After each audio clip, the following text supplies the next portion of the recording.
Okay, so I really didn't want to start reviewing this show like two-thirds into the series, but like there are so many variables in this show where like I can't not talk about it anymore because I really want to talk about it. So let's do it.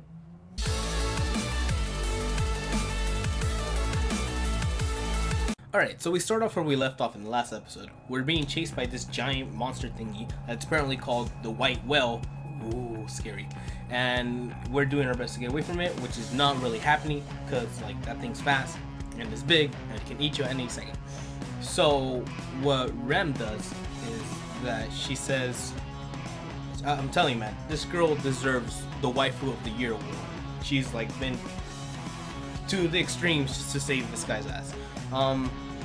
She's like, oh, I'm not really smart, so the only plan I can think of is that like I'll stay behind fighting the whale, and then you guys make a escape and like book it. And Subaru's like, no, I don't want to leave you behind. Blah blah blah. No, she isn't ready.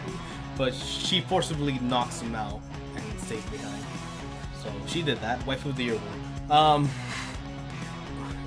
Subaru wakes up again, and well, Rem's gone. She's gone. He's pissed off, and he's like, oh, we gotta turn back. Otto's like, hell no, we're not turning back. That thing wiped out a whole battalion. Like, there's no way we stand a chance. And what's kind of interesting there is that he says specifically that you and I are weak, so we're not going to stand a chance against that. And when he says you and I are weak, he kind of like winces. Like, I hurt his pride because he is weak.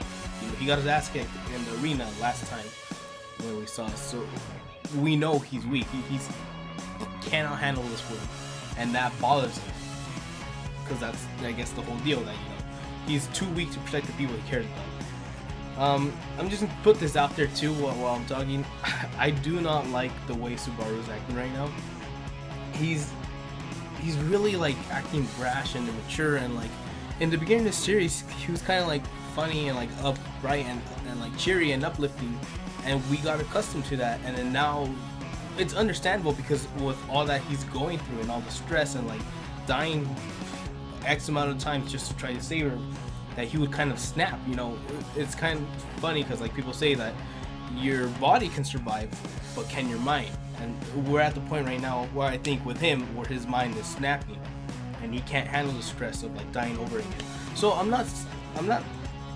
might be being too hard on him saying that like I don't like the way he's acting. It is kind of justified, but at the same time, like, just, but yeah, going back to that, Otto tries to kill him because like the whale finds them again. The white whale finds them again. He's like, oh, he might be after me because it might be one of those cursed animals again, and he might be after like that witch thing that I have inside of me. So Otto hears this and he's like, well, nice knowing you, kid, and just pushes him off the wagon. Subaru falls off, and after like complaining and like screaming and crying that he doesn't want to die, everything goes back to normal. He's just chilling. And then the dragon carriage that like Otto was in like rolls up, and we're like, so Subaru's like, wait, what happened to Otto? And then you see like swords stabbed onto it, so we're gonna assume that he's dead now. So haha, instant karma. He gets on it, and we start going back to the mansion where he meets the kids. So the kids pop up. So he's not late. That's the important thing here. He's made it in time before they slaughtered the village, whatever Dark Creek stuff is called, and passes out, and he wakes up in the mansion, the Roswell mansion. So it's like, yeah, so it looks good. He made it in time. It's kind of like a sad moment here because he wakes up and you see Rem next to him, and you're like, oh, Rem, like she's made it, but it was actually just Ram instead of Rem. Like Ram, but he thought it was Rem because they're twins and they look similar. And he's like, oh, okay, sorry, it's just Rem. And he's like, oh, I'm really sorry. Rem died saving me, making a way for us to get out of here. And I don't know what to do. I'm really sorry. Like, your sister's dead because of me. And then she's like, who's Rem? Or who's Rem? And she's like, who's Rem? And at that moment, I forgot to mention it, but Otto said the same thing earlier. Like, who's Rem? Like, And then at that moment, Subaru snaps, and I snapped too. I was like, that moment, I was like, wait a minute, is this nigga serious? Like, did she just say that? Like, it's your sister, you know? Who else? Like, we fought the monsters together with Rem. And she's like, no, that was just me, you, and Roswell. Like, we handled that. And so, understandably, because I lost it too, Subaru loses it. And he's like, whoa, you're crazy. Rem is real. And he goes out and tries to look for Rem. He takes her to Rem's room, but it's empty and no one's there, and like, there's no signs of anyone that's ever lived there. And she's like, I told you, this room has been empty like forever. No one's ever lived here before in this room. So that's like, wow, what just happened here? So not knowing what to do, he kind of musters up the courage to go to Emilia's room. So you see him like kind of like struggling, because you got to remember, last time he talked to her, he kind of like threw everything out there, and he was like, oh, I deserve so much for you, like you owe me a lot because I've saved you all these times, blah blah blah. He basically dropped the bomb there and looked like a lunatic. Last time they talked to each other, that's what he said. So he musters up the courage to actually kind of, you know, open the door, walk in. And so she's surprised. She obviously still really cares for him because she was the one that tended to his wounds while he was knocked down. It's just that, you know, she's probably still, you know, kind of like awkward. It's an awkward situation.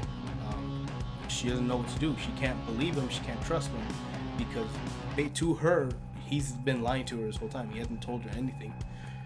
So yeah, he walks in, they talk, and he's like, "Oh, I'm sorry."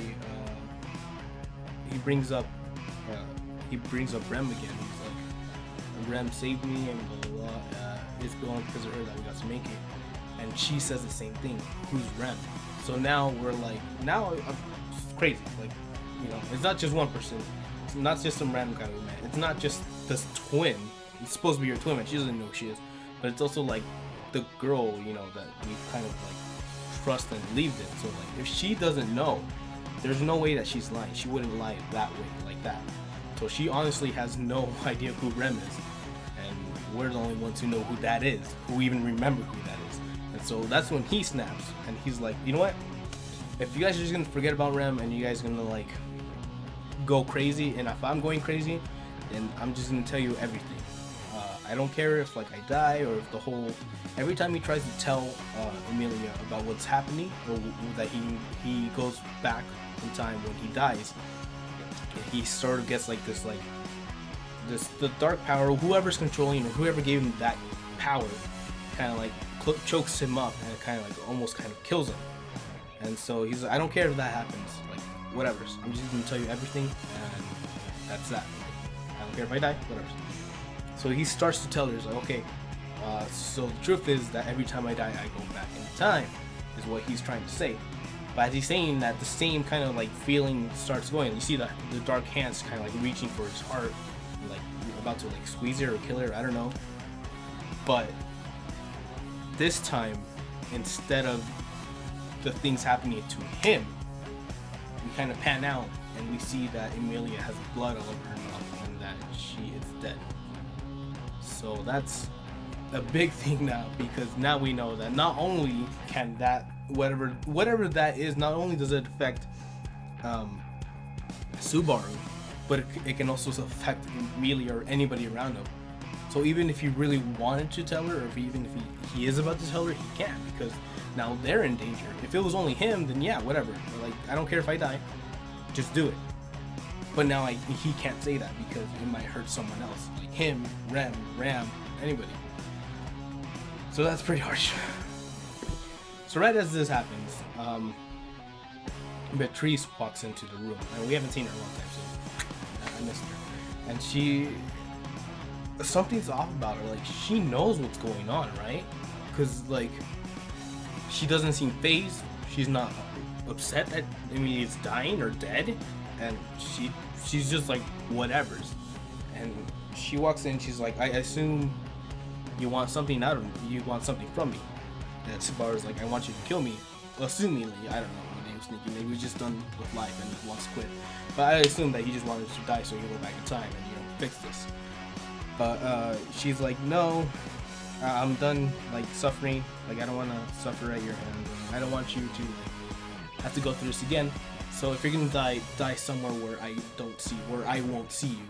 And she transports him, still holding Emilia, to a field, and we actually don't know where it is. It's just a field. I at this moment I kind of was hoping that he would go back to our world, and that would be like a really intense like 360. Like, whoa, he's back in our world now. What does he do here from here?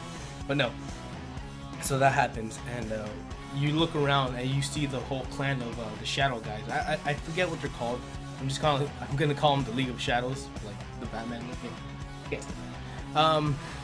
And Beetlegeese pops up again too. He's like, oh, you're so obedient. You even killed her before we even had to make a move. Like we didn't have to like kill her. You killed her for us. So that's pretty intense. Cause like, oh man, there's like so many like theories behind this, and I can tell you guys, but we'd be here all day, so let's not do that.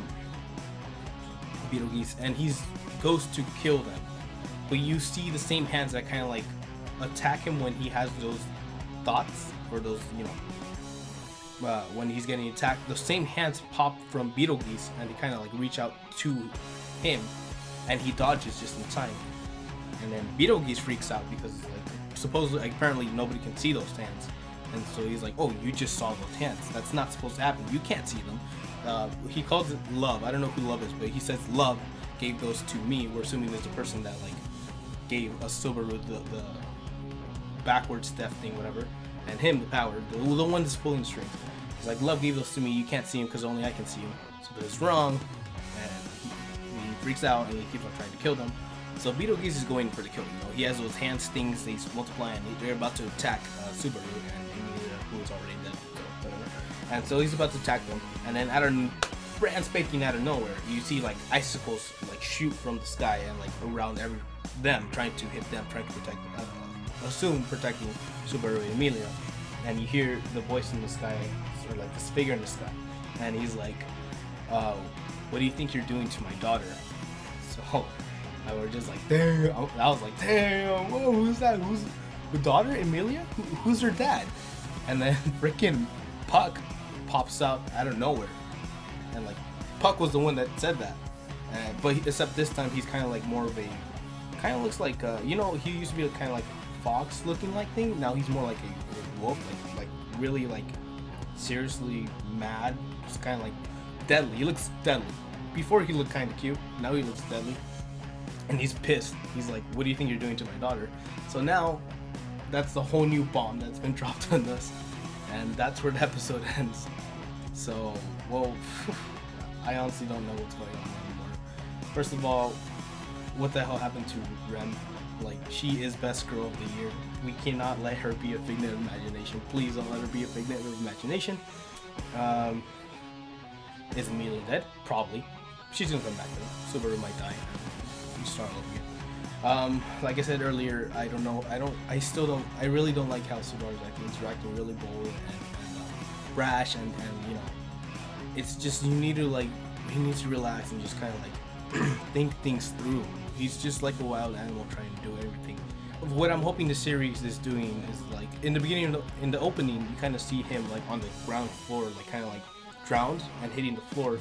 I'm hoping that kind of means like that he hit rock bottom, and that right now he's hitting rock bottom. But I'm hoping he'll get back up and kind of like be the dude that, like, you know, that dude from the first season, because it was cool back. So I'm hoping he'll like redeem himself and be cool. I don't know. I love this series a lot. I really, really love this series. It's easily one of my favorites in a long, long time. And like I said, I didn't want to do reviews like 2/3 into the series, but it's too good that I cannot not do these. So I want to do it for this series. I'm going to start. So that's pretty much it that happened. Thank you for watching. Ciao. Matane.